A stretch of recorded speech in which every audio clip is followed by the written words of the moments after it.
7h11 sur Sud Radio, le combat pour sauver le sanglier Toto menacé d'euthanasie qui prend une ampleur nationale. Deux pétitions ont recueilli près de 135 000 signatures dans l'attente d'une décision de justice demain qui doit trancher sur le sort de l'animal devenu domestique. Avec nous pour en parler, Leslie Mortreux, candidate NFP aux dernières législatives dans la 10e circonscription du Nord. Bonjour. Bonjour. Vous défendez la vie de ce sanglier Toto. Alors tout d'abord, est-ce que vous pouvez nous raconter en quelques mots son histoire ? Ben oui, Toto a été recueilli il y a de ça quelques mois dans une famille. Vous l'avez dit, il a été domestiqué, mais en réalité, il a été sauvé d'une battue et puis il a été réquisitionné par la justice. Aujourd'hui, il est condamné à mort 2 fois, une fois par le parquet d'Arras, puis en cour d'appel de Douai. Et aujourd'hui, il y a un recours en tierce opposition qui a été déposé par une association Stéphane Lamar, donc qui veut le sauver et l'héberger, et puis également le maire de Charleville-Mézières qui veut aussi pouvoir le placer dans le parc animalier de la ville pour le sauver tout simplement. Et pourquoi est-ce que il y a ces décisions pour l'euthanasier ? Alors c'est très difficile à comprendre, mais je crois que c'est surtout des raisons financières en fait, et c'est cette logique-là qu'on combat, c'est-à-dire de se dire que Toto vaudrait moins cher mort que vivant. Non, nous on n'est pas du tout d'accord avec ça. Toto est innocent et il n'a pas de raison de payer de la situation qu'il subit. Oui, vous défendez que l'euthanasie c'est en dernier recours en fait, ça ne doit pas être une solution. Ça ne doit pas être une solution, c'est la vision qu'on porte de ce qu'est l'humanité. Est-ce que l'humain, il est, comment dire ça, c'est lui l'humain et il met les autres à distance et il les juge et il peut les condamner à mort comme ça, ou est-ce qu'au contraire, l'humain, c'est celui qui fait preuve d'humanité, d'empathie et qui va vers les autres pour leur porter secours. Et Toto, il a besoin de notre secours aujourd'hui. Et vous avez été en contact avec la famille qui a sauvé cet animal, comment elle se sent aujourd'hui ? Ah bah, elle est dépitée, ça c'est sûr, mais elle est aussi très combative. Elle sera avec nous à la manifestation de cet après-midi, 14h devant la fourrière d'Arras. Et puis, de toute façon, on attend des gens nombreux et nombreuses, et la presse sera là aussi. Et oui, vous attendez combien de personnes pour l'instant ?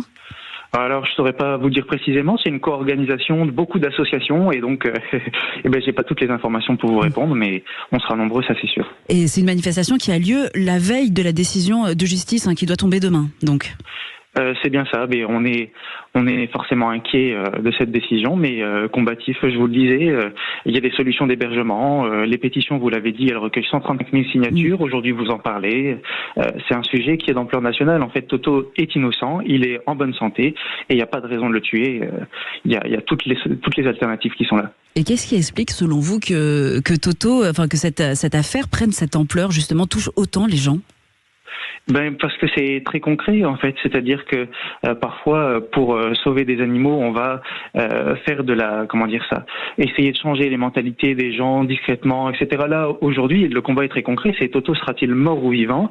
Et puis les gens savent très bien que il est absolument innocent, que des solutions existent, et puis ça s'est déjà vu que même des fourrières gardent des animaux vivants alors que des décisions de justice avaient été prises. Nous on compte aussi sur tous les acteurs. C'est un sujet qui est très important pour tout le monde. Oui, et ce combat a même gagné la sphère politique avec vous, qui avez été, je le rappelle, candidate aux dernières législatives. Également, vous l'avez dit, le maire de Charleville-Mézières et même le maire d'Arras explique ne pas vouloir être complice de la mort de Toto. Oui, c'est ça, parce qu'en réalité, quelle image ça donnerait de la communauté urbaine d'Arras si un innocent était tué sur son territoire, mais de la même manière, la ville de Saint-Laurent-Blangy qui doit accueillir les JO, quelle image ça donne d'elle alors que la fourrière se trouve sur son territoire. Enfin bon, c'est pas sérieux, c'est une honte en fait.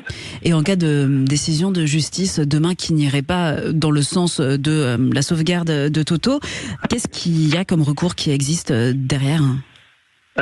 La question est complexe et je ne suis pas avocate. J'imagine qu'il y aura une cassation, en tout cas je l'espère.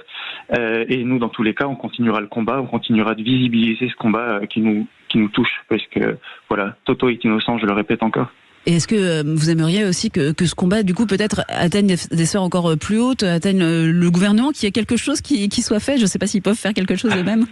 Je sais que l'avocat de monsieur Arnaud Bienvenu, qui a hébergé le sanglier à l'époque, dit qu'il souhaiterait faire un recours en grâce présidentielle. Ça c'est bien. Mais faut dire que Monsieur Bienvenu, il a fait un pas vers la justice. Aujourd'hui, ce qu'on veut, c'est pas qu'il garde le sanglier. C'est certainement pas ça. C'est que le sanglier puisse être hébergé dans le parc animalier de Charleville-Mézières. Et voilà, Monsieur Bienvenu fait un pas vers la justice. On s'attend à ce que la justice fasse aussi un pas vers lui. Oui, c'est ça. C'est parce que la famille comprend cette décision de ne pas garder le sanglier chez elle, mais elle veut ce qu'il y a de mieux pour lui.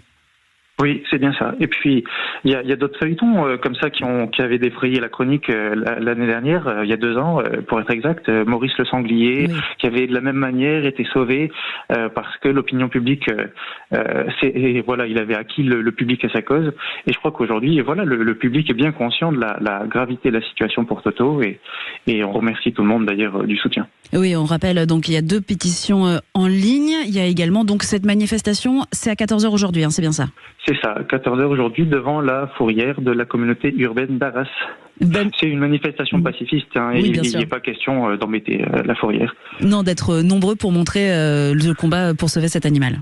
Tout à fait. Mais merci beaucoup Leslie Mortreux. Je le rappelle, vous étiez candidate MFP aux dernières législatives dans la 10e circonscription du Nord. On va suivre cette affaire de près, cette décision de justice demain. Très bon courage à vous dans ce combat. Merci beaucoup, à bientôt. À bientôt.